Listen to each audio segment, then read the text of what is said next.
This is Nightly Business Report with Tyler Matheson and Sue Herrera. Subscriber slide. Netflix does not add as many new customers as hoped, and the stock falls sharply in initial after-hours trading. Floor fight. Delegates who oppose the nomination of Donald Trump stormed the convention floor, putting a spotlight on the deep divisions within the party. Drumbeat of bad news. We're being inundated by it both globally and domestically. And even with stocks at record highs, it's something investors need to pay attention to. Those stories and more tonight on Nightly Business Report for Monday, July 18th. Good evening, everyone, and welcome. I'm Sue Herrera. Tyler Matheson is off tonight. A new record for stocks today. But we begin with two big tech earnings that could change the tone of trading tomorrow. First, Netflix, which disappointed investors when it said not as many people as expected subscribed to the streaming service in the most recent quarter. Price hikes put off customers and contributed to the sharp slowdown in user growth. On the surface, the numbers look pretty decent. Netflix earned 9 cents a share, beating estimates of 2 cents. Revenue was in line with expectations and up about 28% from a year ago. But it was that subscriber number that sent shares lower initially in after-hours trading. Julia Borston has more on Netflix results. The big surprise in Netflix earnings, disappointing subscriber additions and projections. The company added 1.7 million members in the quarter compared to the 2.5 million that Netflix projected in its last earnings report. Netflix saying that while the number of new subscribers was on target, the amount of churn, or the number of people dropping the service as the result of a price increase kicking in, was higher than expected and will continue to impact subscriber numbers in Q3. Netflix CEO Reed Hastings saying in his letter to shareholders that the disappointing numbers are not a result of competition or market saturation, and that finishing the quarter with over 83 million members, they believe that the opportunity ahead is as big as ever. For Nightly Business Report, I'm Julia Borston in Los Angeles. And now to Dow component IBM, which saw its sales decline again. And this came despite gains in its cloud and mobile computing units. The company earned $2.95 a share, and that was 6 cents better than expectations. Revenues also topped estimates, but when compared to last year, the results were more than 2.5% lower. Shares of Big Blue rose in initial after-hours trading. And Susan Lee tells us now the key thing investors should focus on in IBM's report. A 17th straight quarter of revenue declines for Big Blue, but what analysts were looking for in this report card for this quarter were signs of improvement in growth as CEO Ginny Rometty transitions IBM into a cloud and cognitive computing company. So besides the beat in profits and in revenue, IBM's cloud business grew 30% in the 3 months, and the business line that also houses Watson, yes, the cognitive computing division, produced revenues that beat analysts' estimates in the quarter as well. So cloud, Watson, and cognitive computing, along with social and mobile computing, are the businesses that IBM is really heavily focused on to build their future. They bundled this into the group called Strategic Imperatives, which IBM hopes will make up 40% of revenues by the year 2018. But if you look closer at this latest report card, the strategic imperatives already make up 38% of IBM's revenues, which seems to be way ahead of schedule. IBM shares are up 20% so far this year, way outperforming the broader markets. For Nightly Business Reports, I'm Susan Lee. And now to politics and to Cleveland, where the first day of the Republican National Convention was not without drama. Opponents of the presumptive presidential nominee, Donald Trump, failed in their attempt to hold a roll call vote to oppose his candidacy. This is something that party leaders had hoped to avoid. John Harwood joins us now from the convention itself. And John, a lot of frustration boiling over late in today's session. So Donald Trump is a candidate who's always aroused strong feelings on the positive and on the negative. He won the primary fair and square. He deserves to be the Republican nominee, but anti-Trump forces wanted to register their opposition. They tried to force a roll call vote. They got signatures on petitions from a requisite number of states, but then the pro-Trump forces pushed back hard, got delegates from 3 states to withdraw their petitions. The result of that was very loud booing and a chaotic scene on the floor when one side was shouting roll call vote. The other side was shouting we want Trump or USA.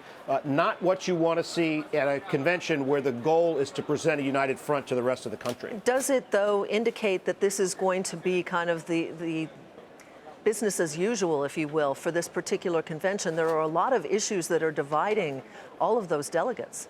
Not clear. It depends on how strongly the anti-Trump delegates feel. If they decide that they've had their say, they made their point, if they're influenced by those who say you're only helping Hillary Clinton, they may calm down, and the rest of the convention may look, if not like a typical convention, at least more like a typical convention. But there's some people who are predicting that Donald Trump could even get booed during his nomination acceptance speech. That would be an extraordinary scene. Yes, it would. Now, Melania Trump, his wife, is going to be speaking tonight. What do we expect to hear from her, and what is her role? I think she's going to, even though she's speaking on Law and Order night at the Republican convention, try to display some of Donald Trump's softer side. She's going to talk a little bit about immigration. But the other thing to watch is that Donald Trump has indicated in interviews he may come to the podium and speak alongside Melania Trump or before or after she speaks. So that's going to be quite interesting because Donald Trump, we know, likes microphones, and yes. there were questions earlier about whether he was going to speak on all 4 nights. Don't know if that's going to happen, but he may speak tonight. What about the latest poll numbers, the NBC News, Wall Street Journal polls? Not good for Donald Trump. Even after the FBI investigation and James Comey with that harsh criticism of Hillary Clinton, Donald Trump trails Hillary Clinton 46 to 41%. That's a significant lead outside the polls' margin of error. He trails in every region of the country except for the South, and he trails with all education categories except those with only a high school education or less. That is not a promising picture at this point. He's lagging behind where Mitt Romney was with similar groups in 2012. He's going to have to pick up his game and the convention's game. The Thursday night convention's acceptance speech is going to be pivotal in that effort. Absolutely. John, thanks as always for joining us. bet. We appreciate it. John Harwood at the convention in Cleveland. Well, the drama in Cleveland was not contained to inside the convention center. There was also a lot of activity outside, and a lot of money is being spent to make sure that the protests are peaceful and that everyone stays safe. Eamon Javers is there. For the party faithful, the Republican National Convention in Cleveland is the place where the party parties. And for others, it's a place to protest and make themselves heard. Donald Trump, go away! But for law enforcement, it's a massive national security event that comes at a high cost. The federal government made a $50 million security grant, of which $30 million pays for employees here in Cleveland, $20 million pays for equipment. All that includes 5,500 total officers assigned to RNC security, 10,000 extra handcuffs purchased for this event, and 1,000 beds cleared in local jails in case of mass arrests. We want to make sure that the demonstrators are safe walking through the streets of the city of Cleveland, and we want to make sure we have enough officers to respond if things turn otherwise. To make sure it doesn't turn otherwise, a massive maze of fencing stretching for miles, portable barriers in place to stop vehicles, the shoreline protected by a fleet of Coast Guard boats. And on land, newly purchased bikes and protective gear give police another option to stay ahead of the protesters. And of course, all of this focus on security comes in the wake of tragedies in Dallas and in France, and over the weekend in Baton Rouge. The theme of tonight's Republican National Convention, making America safe again. For Nightly Business Report, I'm Eamon Javers in Cleveland. And now to foreign relations. Turkey is one of America's most important allies, but in the days following the failed coup attempt, that strategic alliance has been severely strained. Hadley Gamble reports tonight from Istanbul.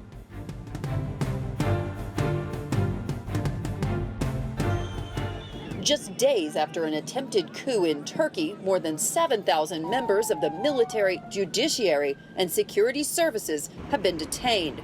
And with the country's president now calling for a reinstatement of the death penalty, many in the West wonder just how far this crackdown could go.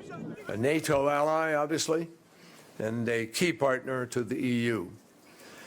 We stand squarely on the side of the elected leadership in Turkey. We also firmly urge the government of Turkey to maintain calm and stability throughout the country. And we also urge the government of Turkey to uphold the highest standards of respect for the nation's democratic institutions and the rule of law. For the U.S. and Europe, a strong relationship with Turkey today is crucial. Turkey is supposed to be helping to stem the flow of terrorists along the so-called jihadi highway, while putting a stop to the flow of migrants and refugees overwhelming Europe, all while using their military, NATO's second largest, to shore up EU defenses in Europe. But a crackdown that's rapidly turning, critics say, into a witch hunt is worrying world leaders and international investors alike for the stability of this country, literally the bridge between Europe and Asia. Turkey's stock market closed down 7% on Monday after dipping down 9 basis points earlier in the day. And while the lira pared back last Friday's losses, the real concern continues to be foreign outflows and the independence of the central bank, especially during this time of internal crisis. And as details emerge about just how close the failed coup attempt came to success, many in the West won't be reassured by just how close Turkey's government came to collapse. For Nightly Business Report, I'm Hadley Gamble in Istanbul. Back home on Wall Street, a new record was set for stocks as the Dow's win streak was extended to 7 straight days. This despite that political uncertainty in Turkey. A big merger and some positive earnings momentum helped support stocks, and while the gains weren't big, they were gains nonetheless. The Dow Jones Industrial Average rose 16 points to 18,533. The Nasdaq added 26, and the S&P 500 gained 5. Well, it does seem as though there's been a drumbeat of bad news globally and here at home. And while stocks are near record levels, there are some things investors need to pay attention to. Jack McIntyre is Brandywine's global portfolio manager, and he joins us tonight. Good to see you again, Jack. Welcome back. All right, thanks, Sue. It does seem as though there's kind of a litany of things. You can talk about the Brexit vote, terror overseas, the Turkey situation, which we just detailed, and then obviously the violence that we've seen in the past few days here at home.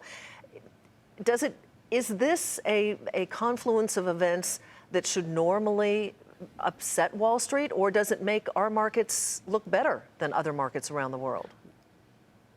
Well, I think when you take a step back, and you're absolutely right, there's a headline of some negative news, but I think more importantly, there's actually some positive developments going on. It's just, when you look at China is actually sort of doing some pro-growth policies. The U.S., we're actually, seeing better economic growth. So far, these negative headlines haven't really impacted consumer confidence. I don't think it will as long as housing and other areas of the U.S. economy do better. And therefore, I think you can kind of extrapolate U.S. equities. I think overall risk assets should be able to kind of weather this sort of litany of some negative headlines. So if you're a long-term investor, do you take a step back and put all this negative news aside and once again kind of revisit your plan and say, okay, we do have negative situations here, but I'm looking 10, 20 years out? Mm-hmm. Yeah, so you don't want to ignore it, because a lot of this, the Brexit and some other things are sort of symptoms of the broader disease, and the broader disease being that we're still in a growth-challenged world, but we're not going into global recession.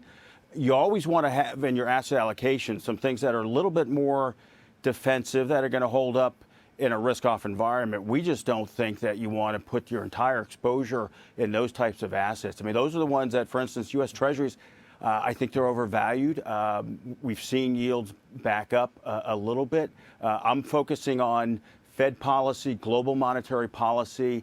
A lot of these things globally are going to keep the Fed sidelined. I think that's going to be welcome news by the financial markets. And as I already alluded to, I think you've got to keep an eye on China. China, the second largest economy, but they have the largest sort of global footprint in terms of global growth. So what comes out of China is more important than what happens in Turkey. Mm-hmm. You mentioned the Fed. They've kind of been pushed to the sideline with all the headline risk news that's out there.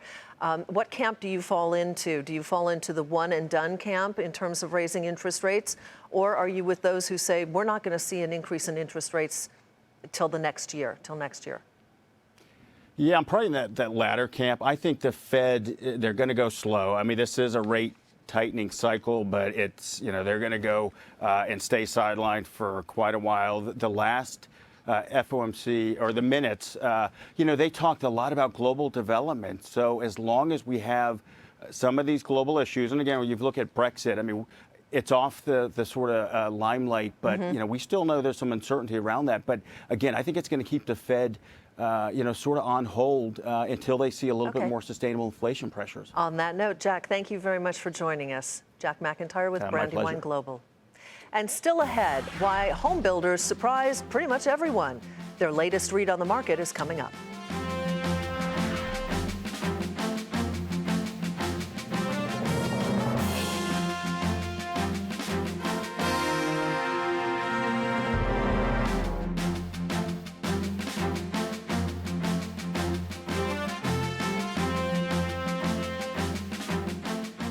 Japan's SoftBank is buying Britain's Arm Holdings. The price tag, $32 billion. Arm Holdings is one of Apple's suppliers and marks a big investment for SoftBank into the Internet of Things, which refers to how home devices connect online. The British government has called the deal a vote of confidence in the country following last month's vote to leave the EU. Shares of Arm Holdings, which trade here as an ADR, soared 40%. And take a look at shares of Sprint, which fell 5%.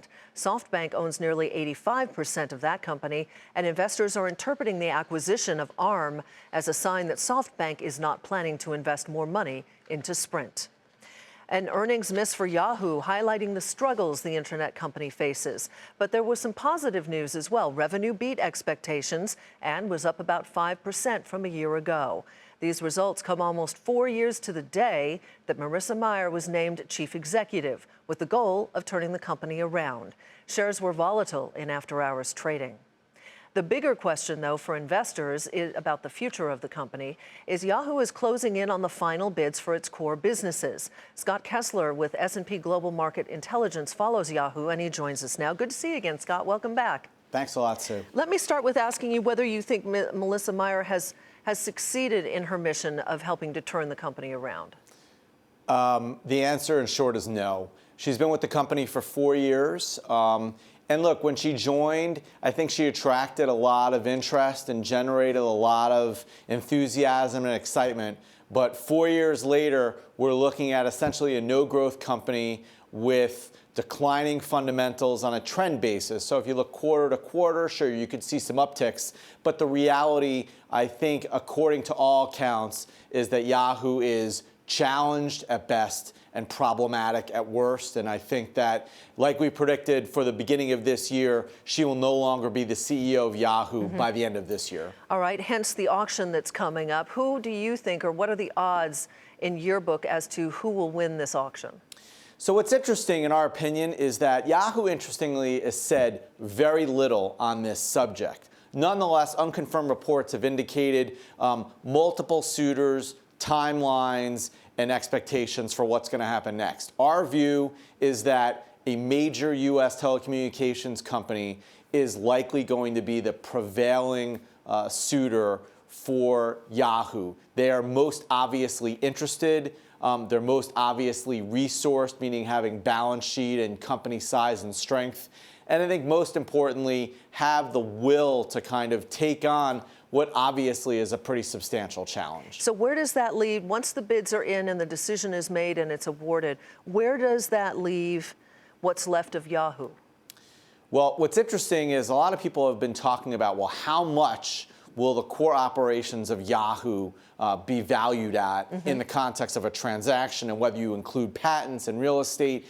The reality is, shorthand-wise, think of it like this. For every dollar difference we're talking about in the price of Yahoo, that's $1 billion for the market cap. So if someone's going to bid $6 billion versus $5 billion, that's only the difference of $1. It's one of the reasons why we don't think this really amounts to much from a shareholder perspective. For employees of the company, we think this is huge because they're going to have a new owner and new bosses and arguably a new strategy. A new strategy. All right. Scott, thank you. Appreciate it. Thanks, Sue. Scott Kessler with S&P Global Market Intelligence. Quarterly profit falls nearly 20% at Bank of America, and that's where we begin tonight's market focus. Lower interest rates weighed on earnings, but those results still came in ahead of estimates. The bank also saw revenue decline, but that too was better than expected as higher deposit balances and an uptick in bond trading helped stabilize results. Shares were up 3% to $14.11. The Brexit helped quarterly results at Charles Schwab. The bank said it took on more clients during late June when the UK vote to leave the European Union happened. That helped revenue rise and it topped expectations. Analysts also noted that a reduction in money market fees was a big factor in helping to lift results. Shares were up just a tick to 27.10. Hasbro posted higher than expected profit and revenue thanks in part to strong demand for toys based off the Disney movies Frozen and Star Wars. The makers of the Monopoly board game said starting in 2018 it will no longer sell products tied to the Jurassic Park movies after failing to reach a licensing renewal agreement with Universal Studios. Shares fell more than 6% to $79.82. U.S. authorities are investigating Fiat Chrysler. The SEC and the Justice Department are looking into whether the automaker reported fraudulent new car sales numbers after 2 auto dealers filed federal lawsuits against the company. Fiat Chrysler said it's cooperating with the authorities. Shares were down fractionally to $6.73. The nation's home builders lost a little faith in their market this month. Foot traffic thinned out while construction constraints remain. And as Diana Olick reports, the move lower in home builder sentiment was a big surprise. From as far away as London and its Brexit vote to smack in the middle of the nation where Republicans are choosing their nominee, the U.S. housing market is feeling all the effects. Uncertainty is no longer the exception, but the rule, and home builders are feeling each tremor.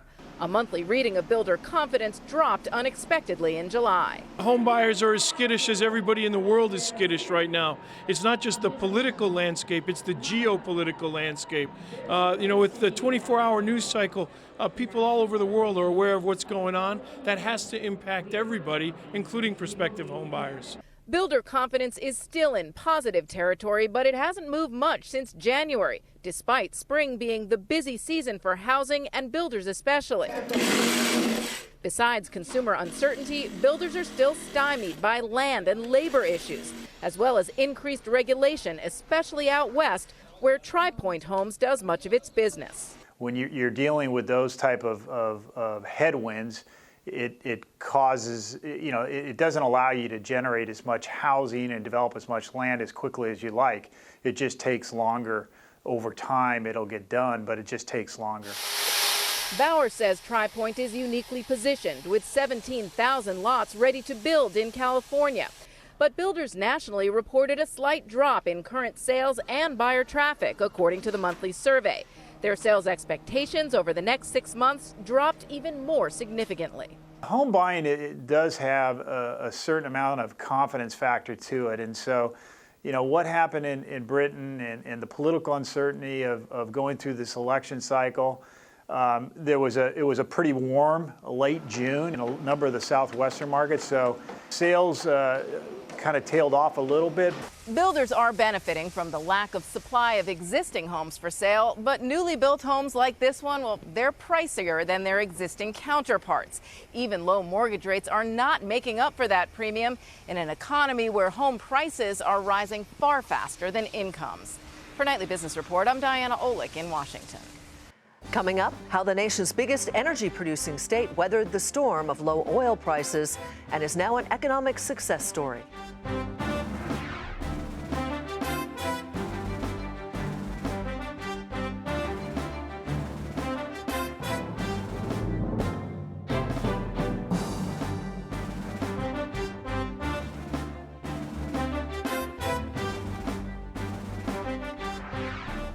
We recently reported that Utah was ranked by CNBC as the top state for business. The annual survey is now in its 10th year, and over the past decade, there is one state with the best cumulative score, Texas, and it wins by a mile.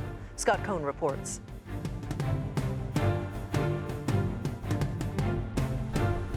Texas does everything big. Big places, big spaces, big energy, nearly twice as much total energy production as its nearest competitor. And yet, as energy prices have plunged, Texas has barely missed a beat. Very prudently, Texas has one of the biggest budget reserves of any state. Its rainy day fund is $9.6 billion. It is a far cry from 30 years ago, when collapsing oil prices decimated the Texas economy. 1 of every 7 Texans lost their jobs. Foreclosures soared. Hundreds of banks failed. The most costly bank rescue ever, so big it will add a burden to the national deficit. Nothing like that to convince Texans to diversify. Energy production, including oil, is still the largest industry in Texas, but it's no longer the only game in town. 25 years ago, Texas was relying on oil for around 25% of state revenue. Today, it's less than half that. The state's largest employer is not an oil company, but a supermarket chain. And while the energy industry has grown in the last 30 years, so have other industries like healthcare. Texas has dominated the top states for business rankings the past 10 years, never finishing lower than second place. But all that time, oil prices were high. No one knew for certain what might happen in the next oil shock.